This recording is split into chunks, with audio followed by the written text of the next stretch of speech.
Obviously, this was a huge win for Michael McDowell and his team. I mean, when you look at Michael's career and where he's been and how he's run, he certainly has been on the up and up the last 2 years. I mean, when Blake Harris got there last year to be his crew chief, we all felt like that car got immediately faster and more competitive. Did anybody have Michael McDowell winning this race yesterday? Absolutely not. I mean, maybe one in a million. I mean, this has been his most successful season.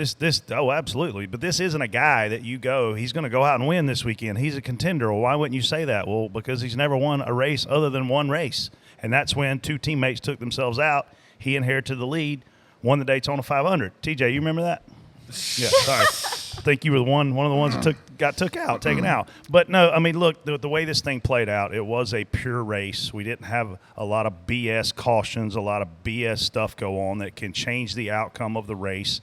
And so huge shout out to him. I mean, when you look at this team, listen, if he wins this race this past weekend and they hadn't picked up his option and he becomes a free agent, he immediately becomes desirable because you see, listen, it's easy for these guys to go fast. They're race car drivers. It's not easy to win. It's not easy to know how to win. And for him to manage that race with a 7-time road course winner on your heels who appeared to be going from 15 car lengths back to 10 car lengths back, it's easy to blow a corner. It's easy to screw up. So huge shout out to him and his team, man. This will be one of the biggest wins in NASCAR history with David versus Goliath and David coming out on top. I mean, and I mean, I'm talking just not like a fluke. You know what I mean? Like just kicked our asses all day long. Like took the lead at lap whatever it was, 5 or 6 I felt like, and then never. I mean, obviously lost the lead on pit cycles here and there, but was like dominant all day long.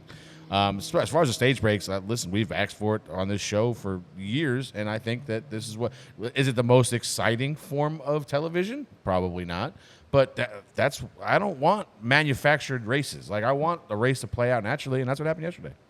TJ. Yeah, I'm spot on for it. We don't need to. I'm okay with the fastest car. You know, he earned the lead. He passed cars to get there. He qualified well. It was a complete weekend for him, and he didn't have to go through obviously there were stages. The back half of the field probably is going to pit, and then he's going to cycle behind him, then have to go through it all. I just don't. His pit crew deserves some kind of an award because we know these aren't the all-star guys that are on some of these other teams. Absolutely. Because you come look at the first pit stop. He lost the lead because of those guys.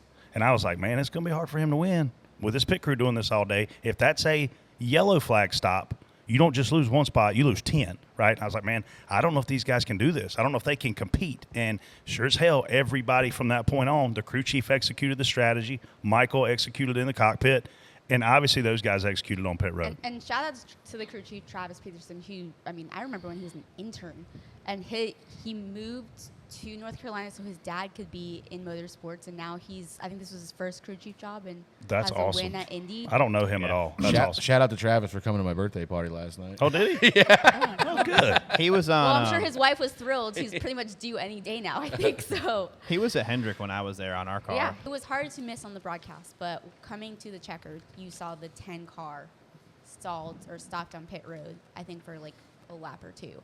And Brett, you mentioned the fact that they could have called a few cautions, they didn't.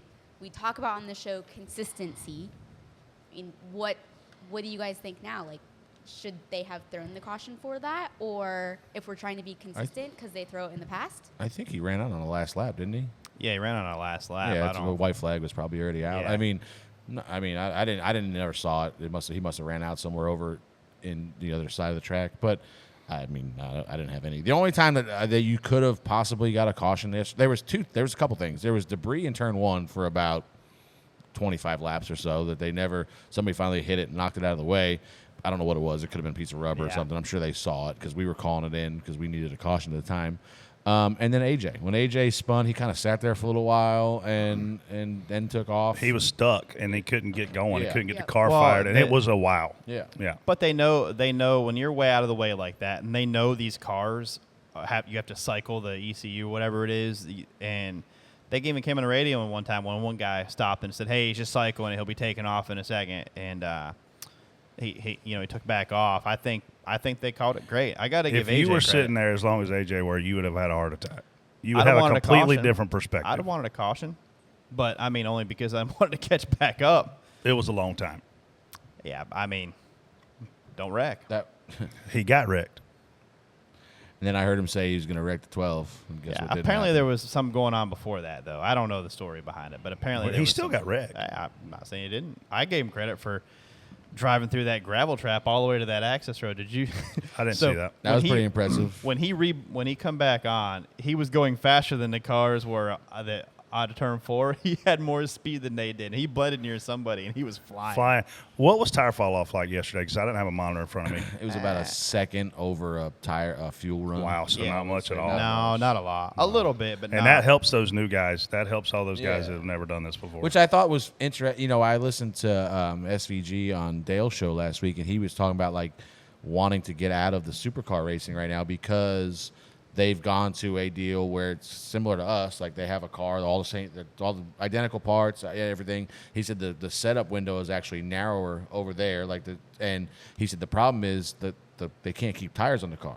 He said so their cars are like a blast to drive. He says, but then, you know, you got to run like 40% the whole race. So he goes, everybody's just out there running half throttle, like, you know, following each other around in the race. He says, that's why I love Chicago so much. He says, because you can just run as hard as you can the whole run, you know, and that lends itself to like no tire wear, you know, no tire fall off because you just, you know, it's But it going back to Chicago though, man, how many guys made mistakes there? A lot. Oh yeah. And how many? There was big prices to pay for the mistakes, right? And we go to these tracks now, and there just isn't any point. We're going to go to another one this week, Watkins Glen. Listen, credit to Corey LaJoie. I seen Corey on Friday at the truck race. I was just talking to him for a little while, and he's like, "Man, I got a feeling this thing's going to go green to checker." He's like, just the way this place lays out. He goes, and aside from Haley wrecking on lap whatever that was, 2 or 3, getting wrecked. We are getting wrecked. We went green the rest of the way. So I mean, he saw that. He kind of seen that coming. Spot on, spot off. Ford had 2 wins in the first 21 races of the season, and they've gone 3 for 3 in the last 3. Brett.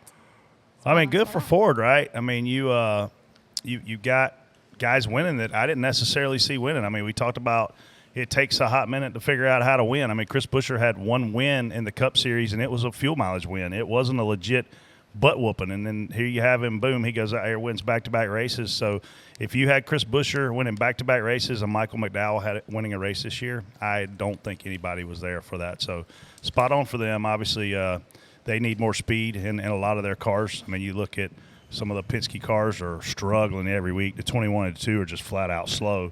14 was good yesterday. He needed a good run. He pulled out a top 10 run. Chase Briscoe did. At his home state, which is cool, but look, he's been racing BJ McLeod every week at some of these big ovals. So big test. We'll see what those guys look like when we get into playoffs because obviously we're at a road course and a plate race between now and then. They're looking good right now. They've been on a roll here lately.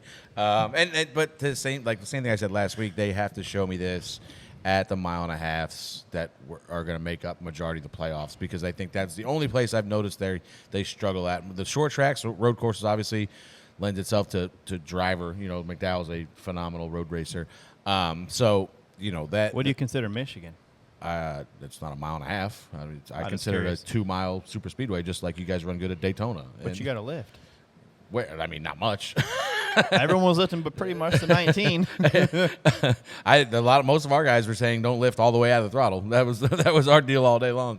So we'll see. And listen, they have stepped it up lately, and it might carry over to 1.5 miles. But just on past performance, I need to see that come to fruition. That's a good word. In the playoffs. I'm spot on. Obviously, big wins. Probably not. If you had to pick, guys that you thought it could have been, these guys. I mean, McDowell at a road course, we've picked him many times to win, and he's finally broke through. I mean, we've picked him to win road courses for years, and he's finally broke through. I picked him this week, by the way. Yeah, good time. But spot on. A lot of work to do still. Playoffs are coming, so. Here's the biggest statement this thing makes about Ford. It's extremely difficult to win a Cup race if you're not a key partner to an OEM. Eric Jones last year winning Darlington, right? Huge freaking statement. You guys don't realize how big of a statement that is. This is the exact same thing. Now the question becomes, what's Ford going to do? Are they going to actually get in here and help these guys? Because you got an extra guy in the playoff that you probably weren't counting on having in. You know what I mean? And it's not like he knocked another Ford out. So I mean, you got, to me, there's a lot of conversations going on with OEM movement. You know, obviously Legacy's moved, but there's a lot of talk about what does Stewart Haas do in a couple years? What does Front Row do in a couple years? Even Colleague Racing, what do they do in a couple years? So this is a big win for the little guy. Listen, I'm telling you, there's team Ford is shopping. You know, there's teams that would surprise people that are you know, being approached by Ford to come over there, and you know, it's going to be interesting to see what happens.